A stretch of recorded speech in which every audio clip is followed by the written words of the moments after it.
अस्सलाम वालेकुम and welcome to another episode of nations voice with Shaban Mushtaq. मैं हूं आपका होस्ट शाबान मुश्ताक और आप देख रहे हैं मेरा यूट्यूब चैनल। आज का जो हमारा शो है ये बड़ा स्पेशल शो है क्योंकि जैसा कि आपको पता है कि अभी लाहौर हाई कोर्ट का फैसला भी आया जिसमें 25 मुनहरिफ रुकन थे, उनको रीसीट करने के बाद हमजा की जो कल अदम करार दे दिया गया था वज़ीर आला का इलेक्शन। उसके बाद एक बहुत अहम रुकनीत हमारे साथ मौजूद हैं आज चौधरी अमीन गुज्जर साहब। सबसे पहले मैं इनका शुक्रिया अदा करता हूँ कि इन्होंने अपने कीमती वक्त में से हमारे लिए वक्त निकाला। अमीन गुज्जर साहब के बारे में थोड़ा सा आपको बता दूँ कि 2018 में तहरीक इंसाफ की प्लेटफॉर्म से इन्होंने इलेक्शन कंटेस्ट किया था MPA का, और ये जो है एक MPA इलेक्ट हुए थे। और इसके बाद जो है PP 170 से उसके बाद इनके कुछ तहफ़्फ़ुज़ात थे तहरीक इंसाफ से और फिर उन्होंने तहरीक इंसाफ छोड़ दी थी और उसके बाद ये जो है वो चले गए थे नून लीग के अंदर। लेकिन इन्होंने एग्जैक्टली उस टाइम पे नून लीग ज्वाइन की जब एक रजीम चेंज का जो है वो सारा मामला चला था। Sir welcome to the show and thank you so much for your time. Thank you ji, बहुत शुक्रिया। अच्छा सर, आपके पास वक्त कम है तो मैं चाहूँगा कि हम कम वक्त में ज़्यादा चीज़ों को कवर करने की कोशिश करें। सर आपने 3.5 साल पहले तहरीक इंसाफ के इलेक्शन पे टिकट पे इलेक्शन लड़ा था। सर ऐसी क्या वजह थी कि आपको 3.5 साल बाद जो है वो तहरीक इंसाफ छोड़नी पड़ी? देखें, पहले साल ही जब हमारे वज़ीर आला जो उस्मान बुज़दार थे, हमें समझ लगी कि शायद ये सूबा चला नहीं सकेंगे ना, उनमें वो सलाहियत नहीं थी। सूबा पंजाब पाकिस्तान का एक सबसे बड़ा सूबा है और उसको चलाने के लिए बड़ी मेहनत की ज़रूरत होती है, बड़ी एफ़र्ट की ज़रूरत होती है, और जो कि वो तमाम तर सलाहियत जो सूबे को चलाने के लिए अपना दरकार चाहिए थी वो उनमें नहीं थी। सही हो गया। तो इसलिए हमारा चलना उनके साथ मुश्किल हो गया। क्योंकि चलिए आपको ये बात पहले साल रियलाइज़ हो गई थी तो फिर आपने मज़ीद 2.5 साल किस चीज़ का वेट किया? हमने खान साहब को कहा, खान साहब आप मेहरबानी फरमाएं, पहले साल ही जो है ना ये आप इसका रिज़ल्ट देख लें। आपने तो कहा था मैं 3 महीनों में चेंज कर दूँगा, साल गुजर गया तो फिर कोरोना आ गया। बिल्कुल। फिर जनाब कोरोना की आड़ में जनाब वज़ीर आला साहब छुप गए। फिर उन्होंने कहा जी कोरोना है तो ज़िंदगी मौत का सवाल है, तो ये है तो वो है। हम फिर चुप हो गए। दूसरे साल, तीसरे साल सब इदारों ने कहा, जितने भी इदारों के सरबराहान हैं, जब हमने उनका रवैया देखा और वो उनकी जब मौजें देखी ना, वो खुद कहते थे कि जी हमें तो जो है ना कोई इंस्ट्रक्शंस ही नहीं है, आपको ज़्यादा फ़िक्र है पंजाब की, आपको ज़्यादा फ़िक्र है अपने हलकों की, हमें तो वज़ीर आला की तरफ से ये ऐसी कोई इंस्ट्रक्शंस नहीं है। हम उनको कहते थे मेरे इलाके के लिए मुझे डिग्री कॉलेज चाहिए बच्चियों का, मुझे हॉस्पिटल चाहिए, मुझे बायोगैस प्लांट चाहिए, मुझे नादरा का ऑफ़िस चाहिए। तो अदारे आगे से हंसते थे कि आपके वज़ीर आला नहीं कहते तो आपको ज़्यादा फ़िक्र है। सर लेकिन इसके बावजूद मैं देखता हूँ आपने अपने हल्के में बहुत ज़्यादा काम कराया है। इसमें आपने बहुत ज़्यादा सड़कें डेवलप कराई हैं, कॉलेज रोड की एक्सटेंशन कराई है, उसके बाद आपने नया खैरा डिस्ट्रीब्यूटरी रोड जो है वो कराया है। इसके अलावा बहुत सारे काम, अगर इदारे फंड्स नहीं दे रहे थे तो क्या ये आप अपनी जेब से लगा रहे थे? मेरी पहले दिन से लड़ाई ये रहती थी वज़ीर आला के साथ कि सर जी हम वोट लेकर आए हैं और ये मैंडेट लोगों का है और कल को हमने उनको मुँह भी दिखाना है, कल को हमने हल्कों में जाना है। मेरी तो पहले दिन से लड़ाई रहती थी उनसे कि मुझे फ़ंड दें, मैंने काम करवाने हैं, वरना मेरा इधर रहने का क्या फ़ायदा आपके साथ। सर मैं आपसे पूछना चाहूँगा कि 2018 के इलेक्शन के अंदर और 2013 के अंदर खान साहब ने जो एक बयानिया बनाया था वो करप्शन का नैरेटिव था। उन्होंने नून लीग और पीपल्स पार्टी की करप्शन को मुख्तलिफ जगहों पर एक्सपोज किया लेकिन उसको साबित नहीं कर सके। लेकिन आप भी जब 2018 में इलेक्शन कैंपेन्स में जाते थे तो आप भी नवाज शरीफ साहब को करप्ट कहते थे, मरियम साहिबा के ऊपर केसेस की बात करते थे और समझते थे कि ये नाअहल हैं और इन्होंने बेड़ा गर्क किया। तो आपने फिर PMLN ही क्यों ज्वाइन की? आपने कोई और पार्टी क्यों नहीं ज्वाइन की? देखिए मैंने उनको एक दिन भी नहीं कहा, एक दिन भी ये नहीं कहा क्योंकि मैंने देखा ही नहीं उनको। लेकिन जब आप पार्टी टिकट ले रहे हैं तो पार्टी का नैरेटिव MPA या उसके उम्मीदवार का नैरेटिव समझा जाएगा। देखिए पार्टी का जो टिकट होता है, मैं तो बड़ी नेक नीति के साथ PTI मैंने ज्वाइन की थी। मैं तो काम करने वाला बंदा हूँ, मैं तो लॉयल हूँ। अगर पार्टी मेरे साथ ज़्यादती करे तो फिर मेरा रहने का हक़ नहीं बनता। उन्होंने मुझे खुद निकाला, मैं नहीं गया। उन्होंने, क्योंकि वो नहीं चाहते थे कि ओन चौधरी साहब कैबिनेट में रहें। और आप ये देखें कि एक शख्स 12 साल से अपना घर बार छोड़कर खान साहब के साथ इस हुकूमत बनाने में क्या क्या किरदार अदा किया। खाली ओन चौधरी नहीं, बिल्कुल अलीम खान साहब का, सर, मैं जहांगीर तो तरीन साहब का। बहुत सारे लोगों को और भी जानता हूँ, शायद आप जानते हो शबीर सियाल साहब एक फाउंडिंग मेंबर्स में से थे, टाउनशिप के हल्के से, वो भी सबके मौजूद साथ थे। इस पार्टी ने क्या किया? तो क्या ये बात दुरुस्त है कि खान साहब के इर्द गिर्द उनकी सिफारशी और उनका एक मखसूस टोला है जो उनको पुशअप करता रहता है, बाकी वो किसी को नहीं सुनते? ये 100% दुरुस्त है, बल्कि 100% नहीं, 1000% दुरुस्त है। कभी आपने शिबली फराज का नाम सुना था? कभी आपने शहबाज गिल का नाम सुना था? कभी आपने उस्मान बुज़दार का नाम सुना था? कभी शहजाद अकबर का नाम सुना था इस पार्टी में? तो ये कौन लोग हैं? ये कहाँ से आ गए? इन्होंने आगे पार्टी हाईजैक कर दी।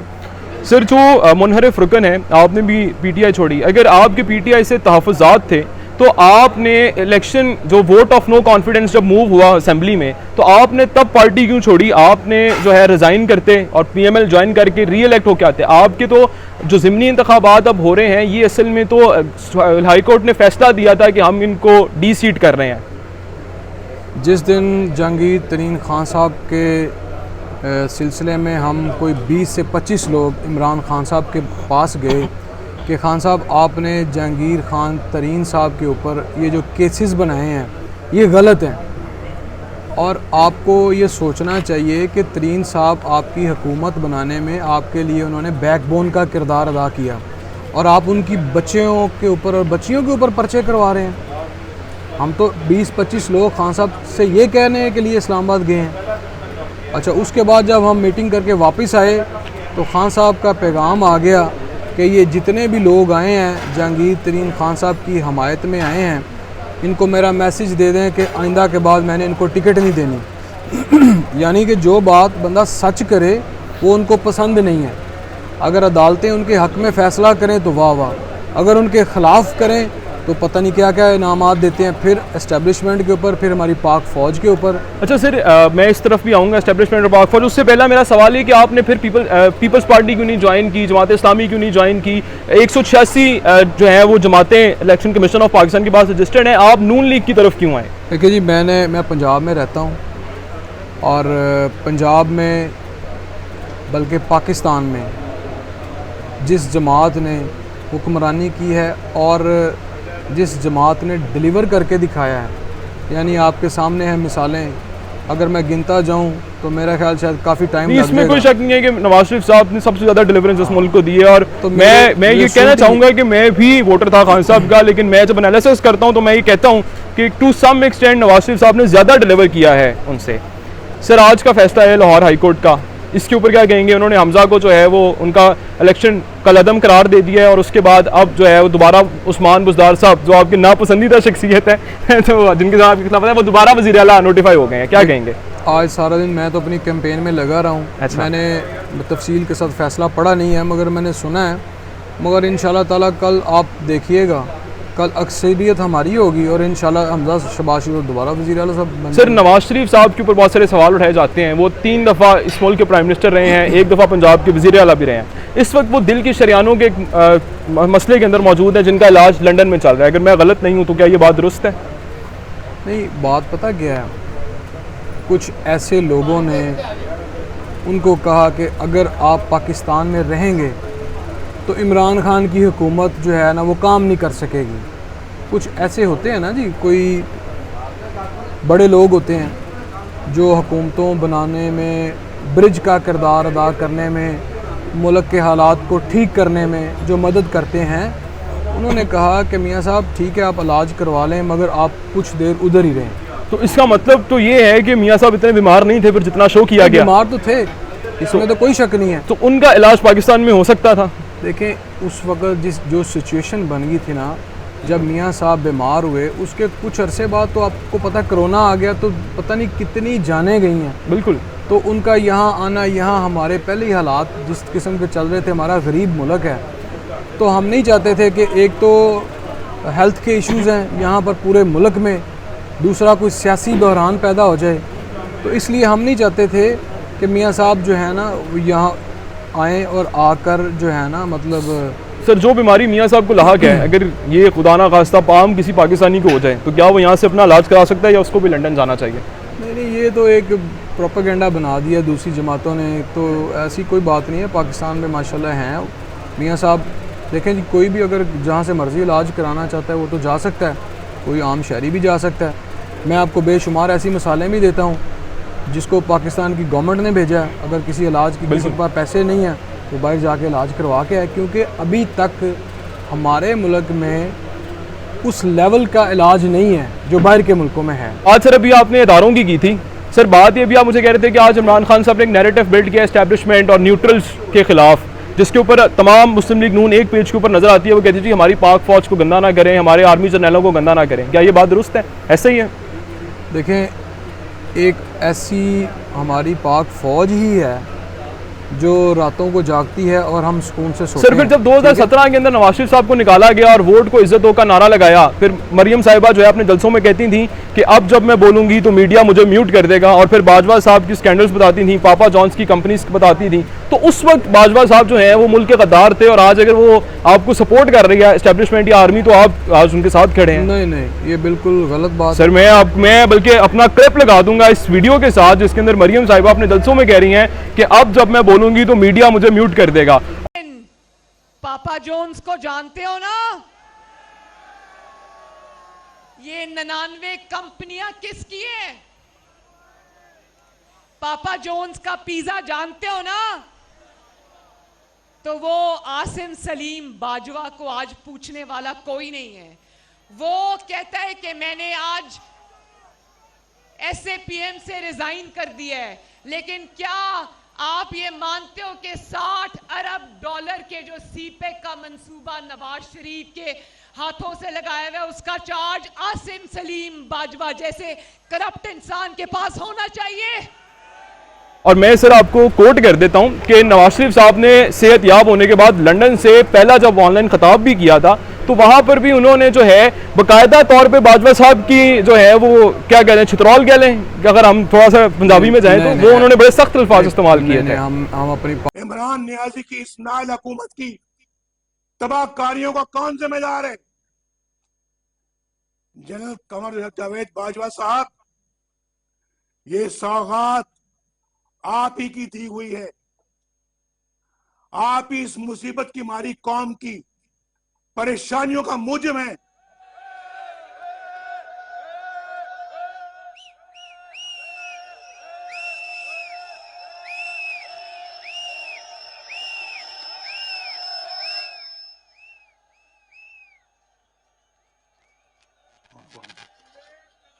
जनरल कमर जावेद बाजवा साहब, आपने हमारी अच्छी भली चलती हुकूमत को रुखसत करवाया और मुल्क और कौम को अपनी ख्वाहिशात की भीड़ चढ़ाया। मेंबरान पार्लियामेंट की खरीदो फरोख्त, जिससे हम अरसा दराज से जान छुड़ा चुके थे, दोबारा आपने शुरू करवाई। जजों से जोर जबरदस्ती से फैसले आपने लिखवाए। इंसाफ करने के जुर्म में जस्टिस शौकत अजीज सिद्दीकी और काजी फाइज ईसा के खिलाफ तमाम इकदाम आपके इमाम पर किए गए। आपने इलेक्शनों में अवाम के इंतखाब को रद्द करके अपनी मर्जी का नाअहल टोला इस कौम पर मुसल्लत किया। नतीजे में होने वाली बर्बादी के भी आप ही जिम्मेदार हैं। पाकिस्तान आपने अपना पेट काट कर जिस फौज को मारा है, जो फौज को हेलीकॉप्टर लेके दिए हैं, जो फौज को हमने हवाई जहाज लेके दिए हैं, जो तोपें और बंदूकें लेके दी हैं, आज वही हेलीकॉप्टर तोपें और बंदूकें पाकिस्तानियों का खून कर रही है। पाक फौज के खिलाफ कभी कोई गलत लफ्ज़ नहीं बोल सकते, क्योंकि हमारे दिल में उनके लिए बड़ा प्यार है। और ये मैं इन बातों पर बिलीव नहीं करता। तो 2017 में आपको आर्मी ने नहीं निकाला था, PMLN को आर्मी ने नाअहल करार नहीं दिया था। देखिए मेरी बात सुने, अवाम से ही दुनिया, मतलब अवाम से ही बंदे जो हुक्मरान हैं वो इलेक्ट होकर आते हैं, तो अवाम ने ही फैसला करना होता है ना, किसी इदारे ने थोड़ी फैसला करना होता है। चलो इसका मतलब है यहाँ ये बात अमीन गुज्जर साहब ने कर दी है कि जब 2017 में नवाज शरीफ साहब का जो बयानिया था वोट को इज्जत दो, तो मेरा ख्याल है वो फिर नैरेटिव ठीक नहीं बिल्ट हुआ। वोट को तो इज्जत हमेशा देनी चाहिए, लेकिन उन्होंने फिर जो इल्जामात लगाए थे वो आपको भी पता है कि वो एस्टैब्लिशमेंट को कहते थे कि जो है ये सपोर्ट कर रहे हैं और हमारे एंटी हो गए हैं। प्रोपेगेंडा सबने मतलब मिलकर बनाया, कोई ऐसी बात नहीं है। सर महंगाई जो है, आप लोगों ने महंगाई मार्च किया था, जिसके बाद vote of no confidence move किया आप लोगों ने। मुझे ये बताएं कि आज जो है पेट्रोल की प्राइस 150 से 234 हो गई है। कल फाइनेंस बिल पास हुआ है, 50 रुपये जो है लेवी पेट्रोल पे फिर लगा दी गई है। इसके अलावा बहुत सारी कस्टम ड्यूटीज़ आप लोगों ने फाइनेंस बिल में लगा दी हैं। तो ये महंगाई ख़त्म तो करने आए थे, ये तो मज़ीद होती जा रही है। ये मेरे भाईजान, ये सिर्फ पाकिस्तान में नहीं है, ये ओवरऑल पूरे वर्ल्ड में है, ठीक है। और हम तो पहले ही गरीब मुल्क है हमारा, और आपको पता है कि डॉलर जो है ना, इसके ऊपर जाने से कर्ज़ों में इजाफ़ा हो गया है। फिर जब कर्ज़ों में इजाफ़ा होता है तो फिर जनाब फिर उनकी IMF की कुछ ऐसी शरायात हैं जो कि हमें माननी पड़ती हैं। तो लेकिन जब यही काम PTI वाले करते थे तो फिर हम ये क्यों कहते थे कि वो जब कहते थे पूरी दुनिया में महंगाई है, कोरोना वेव है और हम कर रहे हैं, तो उस वक्त PMLN नहीं मानती थी। नहीं, देखे ना, उस दौर में तो कोई एक चीज़ सस्ती नहीं हुई। यहाँ तो उनका किया धरा आज हम भुगत रहे हैं ना जी। सर अगर उनका ये सारे वो कहते हैं जी इमरान खान साहब जो है ना वो बारूदी सुरंगें लगा के चले गए हैं, अगर आपको ये पता था कि इमरान खान साहब बारूदी सुरंगें लगा के चले गए हैं तो आप फिर मजीद 1.5 साल रहने देते और उसके बाद आप री इलेक्शन में जाते। ये आपका सवाल बड़ा अच्छा है और इसका जवाब उससे भी अच्छा मैं आपको दूंगा। वो ये है कि आपका मुल्क दिवालिया होने जा रहा था और ये आवाज़ें निकलना शुरू हो गई थी कि शायद हम श्रीलंका की तरह हमारे हालात हो जाएंगे, शायद अफ़गानिस्तान खुदा न खास्ता उसकी तरह हालात हो जाएंगे अगर हमारी हुकूमत इस वक्त इस मुल्क को संभालती ना, तो वाकई इसका कोई कुछ नहीं कह सकते थे कि आज हमारा क्या हाल होता। चलें सर, कैंपेन कैसी जा रही है आपकी? लास्ट में आपसे पूछना चाहूँगा, हल्के में लोगों का क्या फीडबैक है? क्या वो परसीव कर रहे हैं आपको PMLN के साथ, या वो आपको अभी भी PTI की तरफ देखना चाह रहे थे, या क्या इस तरह का आवाम का रद्द अमल है आपके हल्के में? सारा दिन आप कैंपेन करते हैं, ये आखिरी सवाल है सर। मेरे साथ बहुत सारे लोग जो PTI में थे वो नून लीग में शामिल हुए हैं, क्योंकि उनको पता है कि ये अवामी आदमी है, इसके साथ मिलना बड़ा आसान है और ये काम भी करवाता है। जहाँ हद मुमकिन तक मतलब अपनी क्या कहते हैं पसली से ज़्यादा मैं अपना काम कराता हूँ, यानी कि अपनी जितनी मैं मुमकिन हो सके मैं काम करता हूँ अपने हलके में। तो लोगों का बड़ा अच्छा रिस्पांस है। दूसरा, मेरी जमात ने मुझे सीने के साथ लगाया। मुस्लिम लीग नून के तमाम तर जो लीडरशिप है उन्होंने मेरे साथ बड़ी ज़बरदस्त हेल्प की है, और तमाम तर जो हमारे इस हलके के ग्रुप्स हैं उन्होंने मुझे वेलकम किया है और हल्के में बड़ी अच्छी सपोर्ट दी है। चलिए sir, thank you so much. ये सीट हम जीतेंगे सर, मैं best wishes are with you, और मैं चाहूँगा कि जीतने के बाद में फिर आपसे इंटरव्यू करूँ और फिर हम मजीद और डिस्कशन करेंगे। Sir thank you so much for your time sir. हाफिज़। Thank you.